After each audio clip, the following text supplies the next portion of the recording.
scout coming out of herO here. I think that this is going to be a very different series than what we just saw. Oh my god, in Legacy of the Void, he's 5-1 against herO. Really?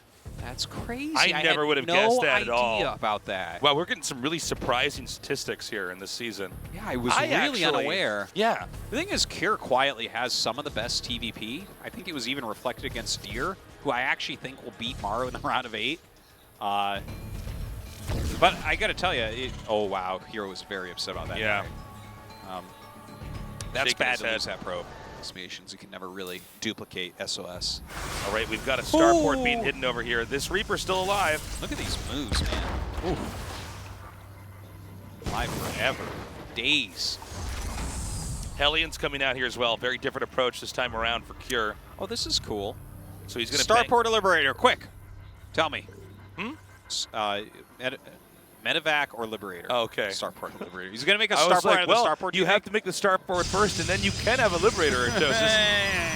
I say Medevac. Oh, you're so brave. Yeah. Well, he doesn't even have a wall right now. He's making his 2 gates in his main. See, this is something that I love about Deer is he will just blindly get the 2 gates of the natural most of the time. Yeah, we're herO this time around. This exposes him to possibly being hit. Oh, he barely missed that. Wow. Oh, that's a big deal.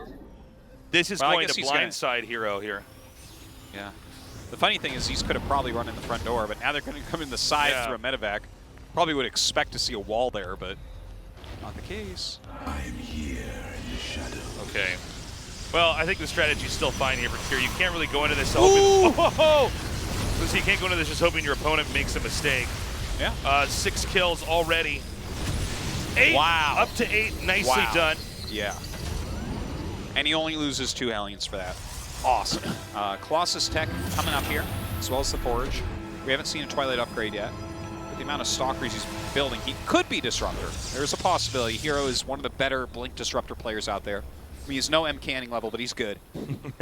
Amy uses that, what is that, like a Nintendo Power Glove to talk? Yeah. Yeah. What would you use as an aim? Not a Power Glove. Hold on, we got a big drop coming here. How did they teach you to talk, Tace? This is my question. All right, this big drop with a recall coming in, that was kind of interesting. He gets 9 probes during this and a Colossus. Yep. During all this, here's the important part. Kier has a 3rd, okay? Yeah. If this was all in 2 bases, I'd be like, oh, this isn't that good. But the fact that he has a 3rd, he's producing 3 Liberators at a time already, and he's playing against Colossus Tech. So I love this. I love Kier. I'm in love with his TVP right now. It was cool games against Deer, who is probably the best PvTer in the world at the moment. And right now, he is looking so strong against herO. I think for Protoss, you might want to keep expanding up to the right. I got to say, I think, excuse me, got a little frog in my throat here, but herO's really banking. You can tell by he's making the cannons. He's banking on this 2-2 and Psystorm. But with the amount of Liberators out, look at this. He's dropping while defending with a really high-tech group of units. Like, I think Kier is playing this awesomely, just so well. Okay, chases out that drop, gets 1 medevac, nicely done. Psystorm just now finishes up. Nice small little drop over here. Yeah, he did get the prism speed, so just kind of flying past turrets and everything like that. Oh, I really like this. Okay, so he's going to get the armor. Very nicely done. Yeah, their armor rate's gunning down all these workers over here. What a game out of Kier right now. Okay, so Liberator range is just now finishing. Okay, he's going to dive in here. I don't see very much on the ground, but so many Liberators shooting this down, you just cannot touch that location. Can't break it at all. So herO's going to try to loop around here.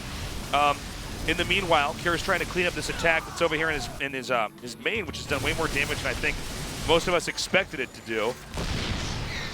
Well, as long as Kier just continually repositions everything, it's very hard for a huge amount of damage to be done. Now, he's picking off a few units here and there, but really that Prism in the main base, I think, is what's causing the problems. If these units didn't have to continually deal with that Prism, you could not do moves like blinking with your Stalkers and pick off a couple Liberators. The Marauders would massacre you. Okay, still 3 Colossi over here. He's actually able to take out this location up here as well. You know, despite how well Kier played up until this moment, this engagement from herO is actually so good. Pulling him apart with that War Prism in the main base is everything right now. And it seems like finally that's going to be dealt with, but a lot of damage occurred during this. Yeah, quite a bit. Another little drop over here. You know, as as this game begins to slow down a little bit here. You can really see that herO got in there, did the damage he needed to. Only just now is Kier reclaiming this location. So that is obviously a big deal. A bunch of Vikings being made, I guess, to help force back the Colossus, and I think by now you would generally think that Tempest would be out, but he just started his fleet beacon. So I'm not sure that the Vikings are super helpful now, but they will be shortly. Kier's going to go ahead and pick up, try to move out. Note that herO expanded more towards the center of the map. That makes it a little bit trickier to abuse with drops. Yeah, that is true. Like, if you're on the edge, you're having to run much further around. Whereas, just because he's playing as ranged liberators anyways, until you have Tempest out, you have to keep your army out front. He knows that these Tempests are coming right now. He saw with that scan the Oracle, which is kind of the lead into them. You get those tags down, then just go to town. So this is becoming a pretty intense micro battle at this point. The Storms have to hit those Vikings. Nice storm to start. Good dodge there on the storm that time. And see, this is where the Protoss can finally start to try to break this position. You can just keep chucking those Tempest shots. It doesn't go quickly, but it's strong enough. It forces the Terran to try to engage you head on, where most of this, most of the ground game here from Terran has been an avoidance pattern, trying to hit other areas where the Protoss is not. In the meantime, huge amount of shield batteries, a shield battery I would say, going up, whereas this drop harassment kills a bunch of probes at that 4th base, and just kind of marauding around the map right now, keeping the Protoss as small as possible. Good nice. EMPs go off. Yeah, great EMPs there. But as you can see, you don't want to try to overextend with that. Yeah. Is there any value in Protoss trying to send some of the small army down around the bottom to go ahead and hit that 9 o'clock position? I feel like the sensor towers are making that a little bit difficult for him right now. I think that if he focuses fully on nailing Psy Storms and zoning out the Ghosts so that his Tempest can do the work, breaking this position is GG. Yeah, I mean, he's getting squeezed pretty hard right now. Yeah, look at this, look at this. He's gaining value with every volley he does. Yeah, Liberator goes down. And good zoning. EMPs come down, but the shield batteries can just recharge that, and we have plenty of those just to the right of the screenshot over here. That is true, but the EMPs, I think, are more important here for the High Templar. Certainly. The storms the storms are what counter the Vikings. So if he can deal enough damage to the Vikings that the Vikings can't kill the Tempest, or that the Tempest can then fight the Vikings, that's optimal here for herO. This is a really wearing game for these two guys. Very drawn out. Kier knows exactly what herO's trying to do. Here's another chase happening over here. Keep in mind, you can still storm a Ghost. It's not wrong. You know, you don't simply need to avoid it at all costs. They're a little bit tanky and can run back and get healed, but it's better get your storm off than not. Right. Because the storm, assuming that you cast it, it's pointed at anything, you're going to get value out of it. Suddenly these 4 Vikings looking a lot stronger. Yeah. Still producing a lot right now. It looks like he has 3 reactor starports at home, continuing those upgrades. 4 Stargates pumping Tempest, though. So this is really the entire battle in this game. It's kind of this funny thing where it becomes this air arms race. Yeah, quite a bit.